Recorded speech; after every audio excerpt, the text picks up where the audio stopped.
Hi, thanks for joining today. Retirement planning isn't just about reaching a specific number, it's about building financial security for the life you want to live. Whether you're years away from retirement or getting closer to that next chapter, understanding how much you should have saved, how to optimize contributions, and how to make informed financial decisions can help you retire with confidence. Retirement means something different to everyone. It's not just about reaching a certain savings number, it's about creating the kind of life you see for yourself. Here are a few things to think about. When do you hope to retire? That affects how long your money might need to last. What does your ideal lifestyle look like? Are you dreaming of travel, time with family, new hobbies, or maybe just relaxing at home? And what kind of expenses do you expect? Both the must-haves like housing and healthcare, and the nice-to-haves like vacations or dining out. Let's look at a few examples. Some people picture retiring early, maybe around 60, spending their time traveling, visiting grandkids, or exploring new places. That kind of lifestyle can be rewarding, but it may come with higher costs, especially before Medicare coverage starts. Others might retire in their mid-60s, stay local, enjoy hobbies, or volunteer. For them, healthcare might still be a top priority depending on their situation. Then there are those who decide to work a bit longer, say until 68 or even later. That can give more time to save and may lead to a higher monthly Social Security benefit. Of course, it also means fewer years in retirement. So, what does retirement look like for you? And how might your strategy need to shift to support that vision? A question I hear all the time is, am I saving enough for retirement? And the answer? Well, it depends on your unique situation, your lifestyle, goals, and when you plan to retire. But to give you a general guide, here are some common savings benchmarks. By age 30, aim to have at least 1 year's salary saved. By 40, around 3 times your salary. By 50, you should be looking at 6 times your salary. By 60, about 8 times your salary. And by retirement, typically around 65 or later, 10 times your salary is a good target. Of course, these are just guidelines. The important thing is knowing where you stand and what steps you can take to stay on track. As you move through your 50s and beyond, there are key birthdays that can significantly impact your retirement strategy. At age 50, you become eligible for catch-up contributions to your 401k and IRA, allowing you to save more as retirement approaches. At 55, you can make HSA catch-up contributions, and if you leave your job, you may be able to take early withdrawals from your retirement account without penalty. At 59 and a half, you can begin taking retirement withdrawals from most accounts without the 10% early withdrawal penalty. Between 60 and 63, individuals are eligible for super catch-up contributions under Secure 2.0, offering an even bigger savings boost.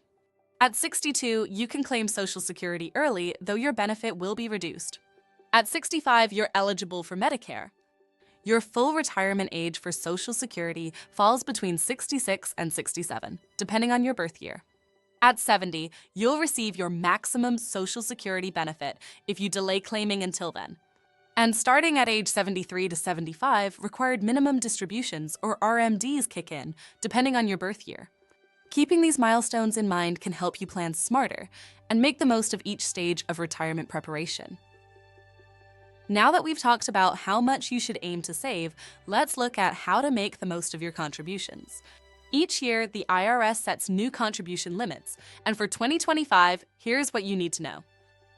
You can contribute up to $23,500 to your 401k.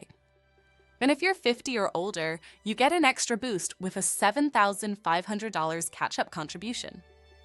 And if you're between 60 and 63, you can take advantage of the new Super Catch-Up and contribute an additional $11,250.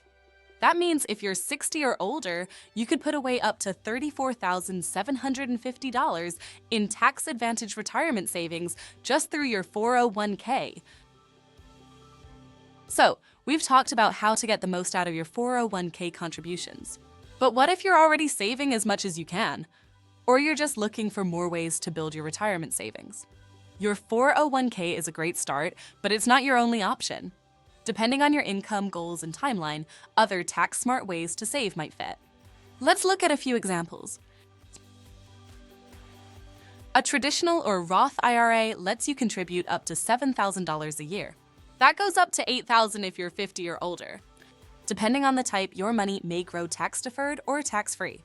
If available, cash balance plans are a great option for high earners looking for additional ways to save with higher contribution limits than a 401k. Health savings accounts, HSAs, offer a triple tax advantage. You contribute tax-free, your investments grow tax-free, and you can withdraw tax-free for medical expenses now or in retirement. Brokerage accounts don't offer tax advantages, but they give you full flexibility. No contribution limits, no early withdrawal penalties, and access to a wide range of investment options. Spreading your savings across different types of accounts can help you manage taxes, give you more flexibility, and create multiple ways to generate income in retirement. Now that we've covered different ways to save, let's shift gears and talk about something just as important, your tax strategy. Let's start with Roth versus pre-tax contributions. When you put money into a retirement account, you usually have two main choices, pre-tax or Roth. Pre-tax contributions, like those in a traditional 401k or IRA, lower your taxable income today. You'll pay taxes later in retirement.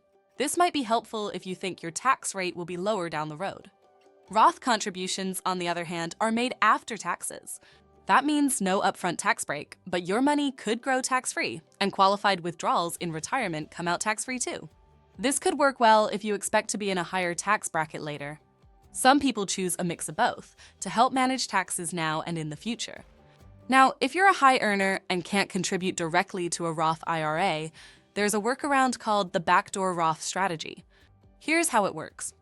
You make a non-deductible contribution to a traditional IRA. Then you convert that money into a Roth IRA. Since the original contribution was made with after-tax dollars, you'd only owe taxes on any gains when you convert. It's a way to access the benefits of Roth savings, even if your income is above the usual limits. In the big picture, smart tax strategies can help reduce what you owe now, increase your flexibility later, and create more tax-free income options in retirement. Now, let's talk about one of the biggest retirement decisions you'll make. Social Security. There's an ongoing debate about when to claim. Some say wait until 70 to maximize benefits, while others believe in claiming as early as possible at 62. The truth? It depends on you. Here's how timing affects your benefits. Claim at 62, and you'll get a reduced monthly benefit but receive payments longer. Claim at full retirement age, 66, 67, and you'll receive your standard benefit. Wait until 70, and your payments will be up to 32% higher than at full retirement age. So how do you decide? Consider your financial needs, health, and marital status.